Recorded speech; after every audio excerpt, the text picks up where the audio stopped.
Hello ಎಲ್ರಿಗೂ ನಮಸ್ಕಾರ. Welcome back to kitchen queen Kannada channel.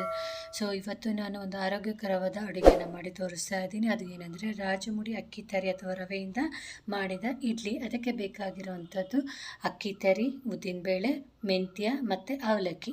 ಈ ಉದ್ದಿನಬೇಳೆ, ಮೆಂತ್ಯ, ಅವಲಕ್ಕಿನ 2 ಗಂಟೆ ನೆನೆಸಿಡಬೇಕು.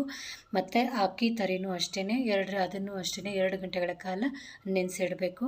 ಇದಾದ ಮೇಲೆ ಮಿಕ್ಸಿ ಜಾರಿಗೆ ಉದ್ದಿನಬೇಳೆ, ಅವಲಕ್ಕಿ ಮತ್ತು ಮೆಂತ್ಯನ ಹಾಕಿ ಒಂದು ರೌಂಡು ಗ್ರೈಂಡ್ ಮಾಡಬೇಕು. ಅದಾದ ನಂತರ ರಾಜಮುಡಿ ಅಕ್ಕಿಯಿಂದನೇ ಅನ್ನ ಮಾಡಿರೋದನ್ನು ಅದನ್ನು ನಾನು ತೊಗೊಂಡಿದ್ದೀನಿ. ಅದನ್ನು ಜೊತೆಗೆ ಹಾಕಿ ಚೆನ್ನಾಗಿ ಫೈನಾಗಿ ಪೇಸ್ಟ್ ಮಾಡಬೇಕು.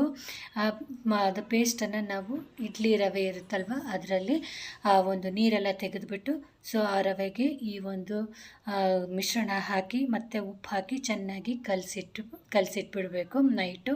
ಮಾರನೇ ದಿನ ಈ ರೀತಿಯಾಗಿ ಆಗಿರೋ ಹಿಟ್ಟಿಗೆ ಯಾವುದೇ ರೀತಿ ಸೋಡಾ ಬೆರೆಸೋ ನೆಸೆಸಿಟಿ ಇಲ್ಲ. ಇಡ್ಲಿ ಕುಕ್ಕರಲ್ಲಿ ಹಾಕಿ 10 ನಿಮಿಷ ಬೇಯಿಸಿದ್ರೆ ಸಾಕು. ಈ ರೆಸಿಪಿ ಎಲ್ರಿಗೂ ಇಷ್ಟ ಆದರೆ ದಯವಿಟ್ಟು ಶೇರ್ ಮಾಡಿ, ಕಾಮೆಂಟ್ ಮಾಡಿ.